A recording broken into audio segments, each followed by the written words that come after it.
Ini semua boleh dibuat, tak melalui perantaraan. Ustaz saya tak boleh doa, tolong doa kat mak saya. Apa punya jenis manusia kita? Idza matal insan, idza mata ibnu Adam, dan sebagainya, matal inqata'a amaluhu illa min thalas. Terputus amalan dia melainkan 3. Salah satunya wa waladun salihun yad'u lahu, dan anak soleh yang doa pada dia.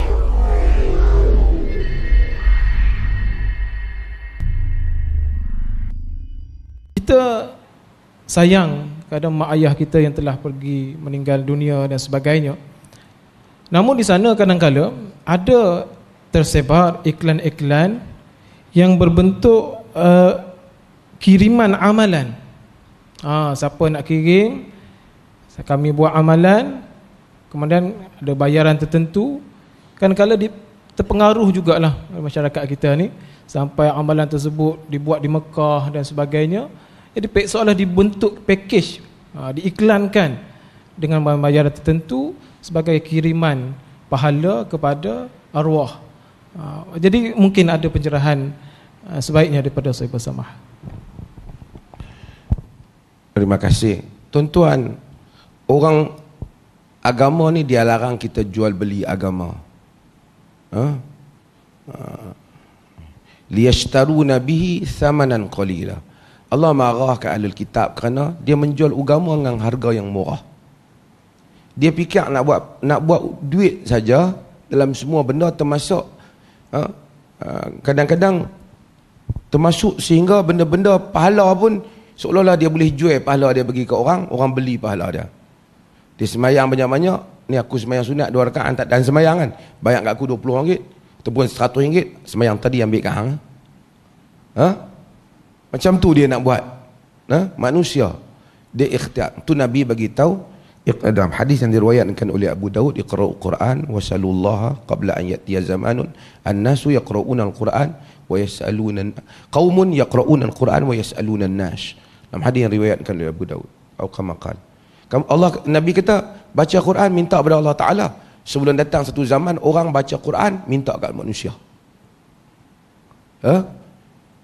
Sebelum tu saya nak senggung sikit.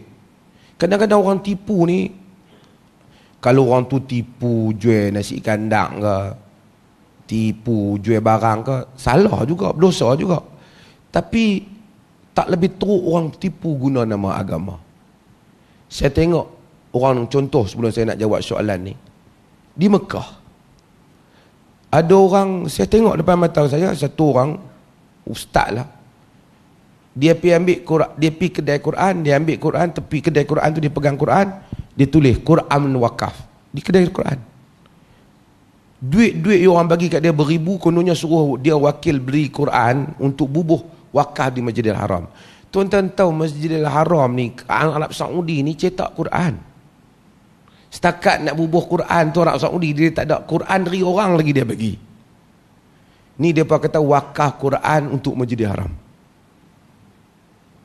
Pakatlah bagi duit lah kat makcik-makcik kita ni. Lepas tu dia bubuh dalam nama, satgi dia letak sebelah, dia bubuh nama orang lain pula. Kadang-kadang saya tengok, saya tanya dia, ente tak takut Allah? Dia diam di jalan.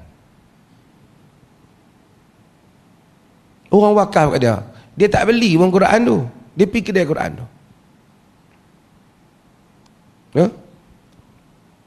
Sama lah yang duduk di depan, kadang-kadang dia wakaf Quran yang duduk jual Bangladesh ke apa.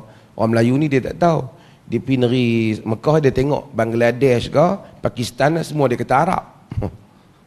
Dia kata Arab tipu aku, kesian ke Arab. Haduk niaga di kedai tu bukan Arab. Bangladesh, Myanmar apa semua ni. Kan? Bukanlah kata Arab baik sangat, tapi maksudnya nanya saja Arab kena.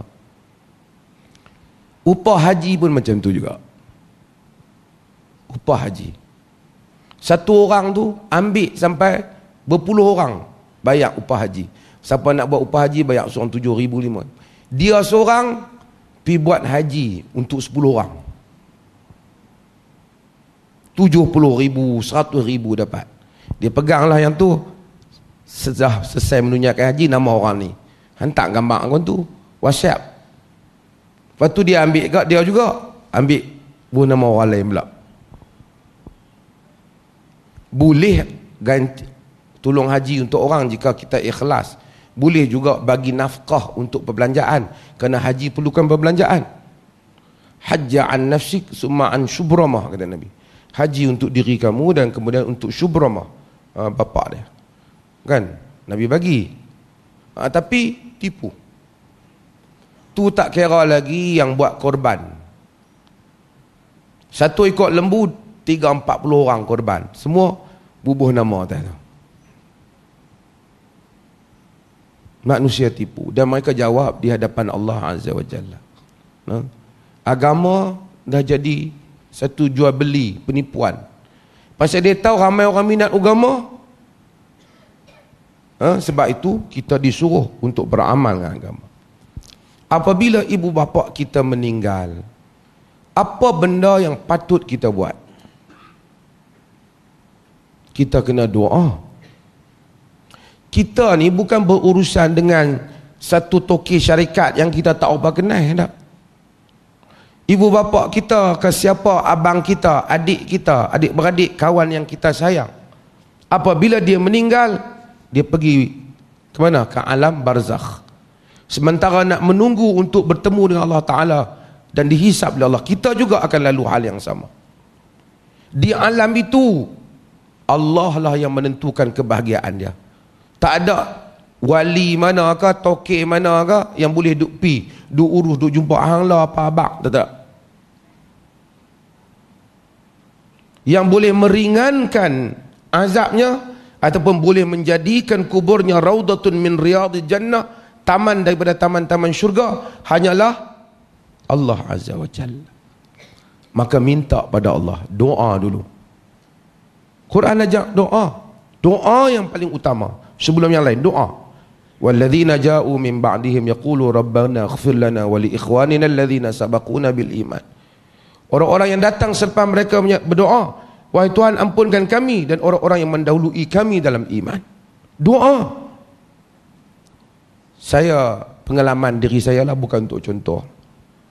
Saya masa mak ayah saya ada, doa juga kat mereka. Doa supaya bahagia, doa supaya sihat. Tapi saya ingat taklah berapa kerap sangat. Kan? Bila tengok mereka, kita doa. Kadang-kadang dah mereka sihat di depan mata kita, duduk pula dekat dengan rumah saya. Kadang doa. Ingat bila baca Quran, Allah suruh doa, Rabbi ghafir wali walidayya. Kan? Kita pun Rabbi ghafirli wali walidayya, kita pun doa pada wa qur rabbirhamhuma. Quran kata, wahai Tuhan kesian pada mereka. Kita doa pada mereka. Cuma saya rasa taklah lebih kerap, bukan terlalu kerap lah apabila mereka meninggal. Kita rindu, kita teringat. Tambah rumah dia sebelah rumah saya. Tuan-tuan tahu, saya buat rumah mak ayah saya sebelah rumah saya. Setiap kali saya tengok, saya tak tahu nak lafaz ke apa, saya doa. Sujud saya doa. Malam tahajud doa. Sembahyang fardu pun doa. Minta Allah jadikan kubur mereka raudatun min riyadil jannah. Bukanlah saya nak cerita diri saya, tapi macam itulah. Kita bila meninggal ibu bapa kita, apa yang boleh kita buat? Kau nak pergi hantar nasi kot dia suka makan laksa, tak boleh. Yang bolehlah kita minta supaya Allah jadikan dia dari taman daripada taman-taman syurga. Ampun mereka. First, doa. Ini semua boleh dibuat. Tak melalui perantaraan. Ustaz saya tak boleh doa, tolong doa kat mak saya. Apa punya jenis manusia kita? Idza matal insan, idza mata ibnu Adam, dan sebagainya, mata inqata'a amaluhu illa min thalas. Terputus amalan dia melainkan 3. Salah satunya wa waladun salihun yad'u lahu, dan anak soleh yang doa pada dia. Tak boleh kita nak kata, ya Allah ampunkan ibu, ya Allah ampunkan abangku, ya Allah ampunkanlah adikku. Sujud semayang berapa kali boleh. Lepas semayang berapa kali boleh doa. Tak nanti semayang duduk saja-saja pun boleh doa. Setiap kali kita istighfar, sebab itu ada dalam hadis, sebahagian manusia dia tengok macam mana pahala dia terlalu banyak, amalan dia, rupanya istighfar anak dia kepada dia. Minta Allah ampun ibu bapa kita, orang-orang yang kita kasih. Tak ada benda yang dia perlukan. Makan minum dia tak perlu. Kereta tak perlu. Dia perlu keampunan Allah. Bila dia mati, dia tanya, mai mana semua pahala ni? Hadir riwayat Imam Ahmad. Hadha min istighfari waladik. Ini daripada pohon ampun anak kau untuk kau. Kemudian habis itu kami ni, sebab orang tadi perlih ni kalau mati tak boleh nak buat apa lah. Kesian kat mak bapak perlih. Mereka tak buat kenduri arwah. Nak makan laksa pun tak boleh dah si mati. Nak makan kulit kuning pun tak boleh. Dia ingat mati tu macam mana kita balik kampung boleh duk kirim. Ataupun boleh duk pergi hantar. Penghantar makanan hantar. Yang lain apa boleh kita buat? Kita boleh juga bersedekah. Niat pahala untuk ibu bapa. Boleh tak? Boleh. Berdasarkan hadis yang diriwayatkan oleh Imam Muslim, hadis Ubadah bin Samit dan selainnya, inna ummi matat uftutilat nafsuha adhunnu law takallamat tasaddaqat. Dalam hadis, ibuku meninggal, aku rasa kalau dia bercakap dia akan sedekah. Afa atasaddaqa anha, adakah boleh aku bersedekah untuknya? Nabi kata na'am, kamu boleh sedekah untuk dia. Jadi kita boleh sedekah, bubuh dalam tabung kau bagi kat orang miskin, ya Allah bagi pahala pada ibuku. Buat masjid, minta Allah bagi pahala pada ibu kita. Tengok orang susah, kita bagi makan, minta Allah bagi pahala. Boleh tak? Boleh. Boleh tak amalan-amalan lain kita buat, kita minta Allah bagi pahala pada ibu bapa kita ataupun mana-mana orang? Sebahagian hal ini ulama khilaf. Seperti bacaan Quran, boleh ataupun tidak. Kita baca Quran, kita baca qul huwallah, kita minta pahala bagi pada ibu bapa kita. Boleh kata tak? Khilaf. Qaul Imam Syafi'i, imam sendiri, seperti mana yang disebut oleh An-Nawawi dalam syarah Sahih Muslim, disebut oleh Ibn Kathir dan tafsir Ibn Kathir, Imam Syafi'i secara dia kata tak boleh, tak dapat. Dia kata Quran ada keberkatan, tapi adakah sedekah pahala tu ada? Tak ada. Tapi majoriti para ulama kelihatan menyatakan kalau dia baca Quran, dia minta Allah bagi pahala tu bagi pada si mati. Kalau Allah mustajabkan, sampai. Termasuk yang memegang pendapat ini ialah Syekhul Islam Ibn Taimiyah rahimahullah ta'ala. Jadi kalau orang tu baca Quran, lepas tu dia kata, ya Allah, pahala Quran ni bagilah pada adikku. Kalau Allah mustajabkan, sampai. Walaupun bab ni khilaf. Termasuk hal-hal yang lain. Cuma Al-Iz Al-Hanafi dalam syarah Al-Aqidah At-Tahawiyah, dia menyatakan dengan syarat jangan diupah. Kalau upah artinya kita amal untuk dapat duit. Siapa amal untuk dapat duit, dia tak dapat pahala. Bila dia tak dapat pahala, macam nak dia minta Allah bagi pahala? Ni buat sedekah. Siapa yang nak sedekah pahala pada ibu bapa dia, sila masukkan duit online. Dia buat macam kita pergi beli barang di Shopee ke apa ni. Ini semua golongan yang mengambil kesempatan menyalahgunakan. Bila kita kata, dia marah. Kita kata mazhab, tak bagi mazhab apa pun. Dia pergi cari qaul-qaul pelik, Al-Qadi Husain apa yang pelik-pelik tu, supaya dia nak membolehkan apa yang dia buat. Kita kata tak boleh, dia kata hang Wahabi.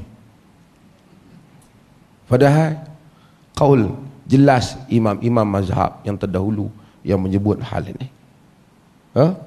Sebab itu amal dengan kitab, dengan sunnah. Boleh. Kalau siapa nak baca Quran niat pada ibu bapa dia bacalah. Saya Quran tak apa lancak dah tu. Boleh tak kalau sebut subhanallah, astaghfirullah, Allahumma ghafir lil walidayya, Allahumma ghafir. Tak kata ya Allah ampun ibuku, ya Allah ampun ibuku. Boleh tak? Boleh. Kita pun kita buat Allahu akbar, Allahu akbar. Ataupun kita buat la haula wala quwata illa billah. Ataupun kita sebut la ilaha illallah beratus kali, ya Allah kalau ada pahala zikir ni bagi pada ibu saya. Boleh tak? Kalau Allah mustajab, boleh. Kalau tak mustajab, pahala tu duduk dengan kita. Pasal apa nak pi duk cari online ni?